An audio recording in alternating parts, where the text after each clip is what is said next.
গাজায় হামাস ও ইসরায়েলের মধ্যে ১৫ মাস ধরে চলা যুদ্ধে যে নৃশংসতা ও নির্মমতা দেখিয়েছে ইসরায়েল, তা ছিল কল্পনাতীত। ভয়াবহ মানবিক বিপর্যয় নেমে এসেছে উপত্যকাটিতে।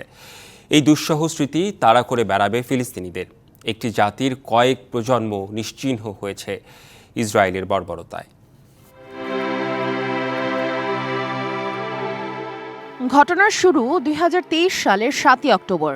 ইসরায়েলের ভূখণ্ডে অতর্কিতে হামলা চালিয়ে ১১০০-র বেশি হত্যা ও ২ শতাধিক মানুষকে জিম্মি করে ফিলিস্তিনের স্বাধীনতাকামী সশস্ত্র গোষ্ঠী হামাস।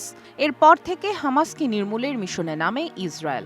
আকাশ ও স্থলপথে অবিরাম হামলা চালাতে থাকে তেল আবিব বাহিনী। গাজার হামাস নিয়ন্ত্রিত স্বাস্থ্য মন্ত্রণালয়ের তথ্য অনুযায়ী ৪৬৭ দিনের যুদ্ধে ৪৬,০০০-এর বেশি ফিলিস্তিনিকে হত্যা করেছে ইসরায়েল। তাদের মধ্যে ১৮,০০০-ই শিশু। আহত হয়েছেন ১,১০,২৬৫ জন।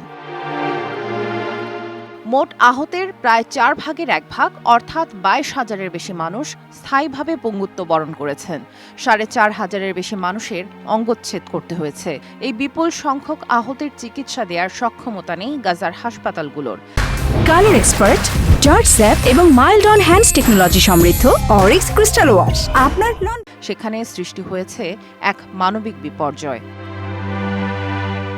স্থল অভিযান ও আকাশপথে হামলায় ৮৫,০০০ টন বিস্ফোরক ফেলেছে ইসরায়েলি বাহিনী।